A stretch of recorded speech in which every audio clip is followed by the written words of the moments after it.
Hi there guys, welcome back to my channel. This is me again, Shay. Another yummy low carb recipe na naman tayo share ko sa inyo today. Let's go. So nag-crave nga pala ako ng something beef na recipe today. So nakabili ako nitong beef 500 grams.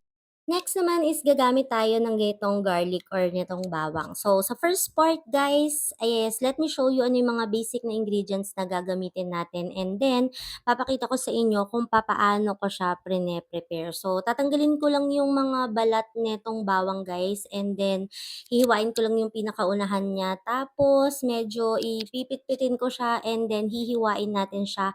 Mas maganda kung pino. Actually, mas maganda kung mas maliliit talaga or meron kayong gamit na pang-pino sa kanya para mas okay kapag minix na natin siya mamaya. So, ayan, tinatanggal ko na muna yung mga balat niya. After a few minutes, guys, ganito na yung tsura ng ating garlic. So, set aside ko na muna siya. Next na ingredient natin ay ang sibuyas or yung garlic. So, white onions lang yung available sa aming kitchen ngayon. So, ito yung gagamitin natin pero pwedeng-pwede kayong gumamit kahit anong klaseng onions pa yan. Okay? So, hihiwain din natin siya ng pinong-pino sa kaya natin for today's video, guys. And kayo nang bahala kung gaano karami yung ilalagay ninyo. Actually, ewan ko kung ako lang, mas gusto ko kapag mas marami siyang onions. So, eto na muna yung ilalagay natin ngayon. Feeling ko naman nahiwa ko na siya ng pinong-pino sa part na yan. So, ganito na yung tsura niya kapag nahiwa na natin. So, set aside lang natin and this part guys, dito ko na hiniwa yung ating bawang. So, hopefully ay mahiwa natin siya ng pinong-pino pero okay lang yan. So, kahit anong puwede niyong gamitin nga palang meat is okay lang dito sa ating recipe ng patty. Kahit chicken, kahit pork, ayos lang din naman. So, ayan at eto na tayo.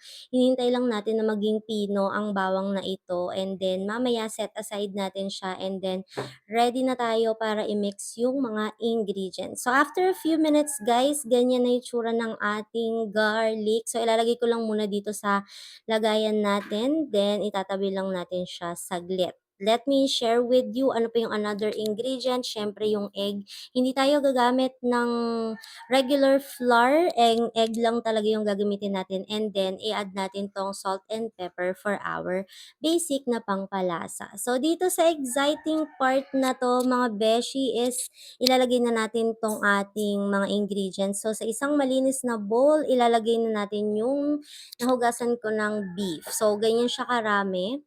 And i-mix na natin yung mga ingredients na na-prepare natin kanina. O, di ba? So, nakaka-excite talaga kasi ito yung favorite ko talagang recipe na pang bit-bitan. Tapos, napaka-easy mo lang din talaga siyang gawin. So, first na ilalagay nating sunod sa beef ay yung garlic. So, make sure lang natin na malagay natin dyan lahat. And then, imimix natin siya ng ganyan. So, kapag ganito guys, actually mas maganda kapag ibababad nyo siya ng mga 30 minutes bago nyo siya lutuin. Pero today kasi ay nagmamadali ako. So lulutuin na natin siya maya-maya. So nalagay ko na yung bawang, ilalagay ko na din yung ating onions dyan. Actually guys, nagdagdag nga pala ako ng isang onions dito kasi nga parang feeling ko kulang yung isang onion na prepare natin kanina. So again, kayo nang bahalang mag-adjust dyan. Next is yung ating salt. So, if you are doing low carb properly, huwag matakot sa salt kasi kailangan yan as electrolyte sa katawan natin.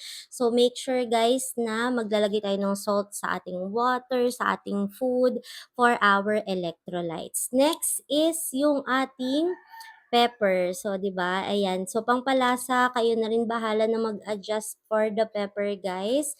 For me, yung pepper din talaga kapag naglalagay ako dito, gusto ko din talaga is madami-dami siya kasi para siya yung ayos din talaga ng lasa kapag dito sa ating patty. So, syempre, i-mix lang din natin siya dyan ng maayos. Next is, eto na yung ating egg. So, sabi ko nga, hindi tayo maglalagay ng regular na flour. Meron naman tayong approved na mga flour for low carb, guys. Pero, kung gusto niyo ng strict low carb, lalo na kung health goals kayo, mas okay kung egg na lang yung gagamitin natin dito para mas clean tayo, 'di ba? So, ayan, ilalagay na natin dito ang egg. So, sa part na yan, nalagay na natin and minimix ko na nga pala siya. So, ayan siya guys. After a few minutes ng pag-mix, so sa part na to guys, nag-wait lang ako siguro ng mga 15 minutes. Then, saka ko na siya go ahead and iprito. So, ayan siya guys. Amoy na amoy ko naman talaga yung bawang na nilagay natin, yung sibuyas and yung ating pepper. Sobrang nakaka-excite na siyang lutuin. Then, kayo na yung bahala kung saan nyo siya ipapartner na para sa meal ninyo. So, eto na nga siya after nating ma-mix ang mga ingredients. After a few minutes, eto na yung pinaka-exciting part kasi magluluto na tayo guys. By the way, napakahalagang ingredient for me is the coconut oil. Importante yung ating oil na pinipili sa ating paglo-low carb guys. If nagtitipid, gamit kayo ng natural oil from pork, chicken, or beef. For me, normal is the coconut oil. Bahala na kayo sa brand. Basta make sure na pure na coconut oil lang yung gagamitin ninyo. Kapag mainit na yung pan, pwede na nating i-add yung ating na mix ng mga ingredients. Ayan na siya. So, depende na sa inyong size. Kung anong size yung ilalagay, kung gaano kalaking size yung ilalagay ninyo dyan sa ating pan. So, for me, parang medyo gusto ko for today's video ay medyo size bite lang, ganyan. So, pagkakasyahin ko siya dito sa pan natin kung ilang piraso yung mailalagay. So, etong beef patties, guys, ay napakadaling gamitin or gawin na recipe, especially kung nagmamadali kayo, gusto nyo pang bitbitan kumpleto. Pwede ka rin maglagay ng green leafy vegetables kung gusto mo for additional na nutrition natin dyan, pwedeng-pwede naman. Or pwede mo rin siyang lagyan ng low-carb cheese if ever hindi ka naman super strict sa paglo-low carb mo. So, nakadalawa na tayo dyan. Lalagay na natin yung ating pangatlo. So, ganyan lang kalalaki yung gagawin ko ngayon. By the way, eto nga palang recipe na to ay isi-share ko sa aking family members, guys. Pero pang 2 meal ko na itong recipe na ito.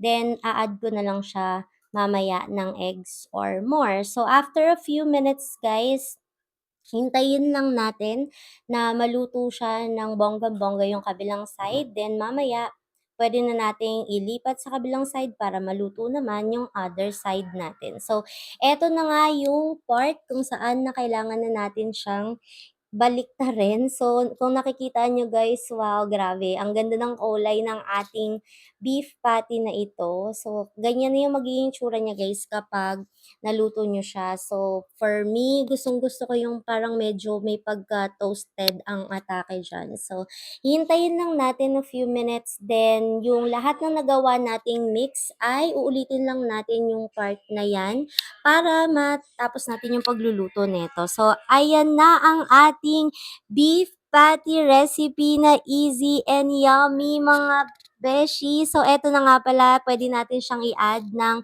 sunny side of egg and ipe-prepare na natin dito sa ating plate. O, di ba? Ang ganda kapag white plate yung pinaglalagyan mo. So, dalawang eggs nga pala yung prepare ko and eto na yung ating mga patties.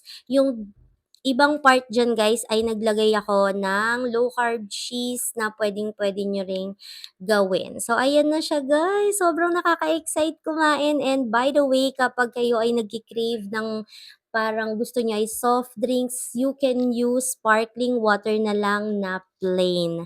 Kung meron kayong natutunan dito sa ating video, let me know in the comment section pag may mga questions kayo. Don't forget to subscribe for more upcoming videos. Thank you so much for watching. I'll see you next time. Bye!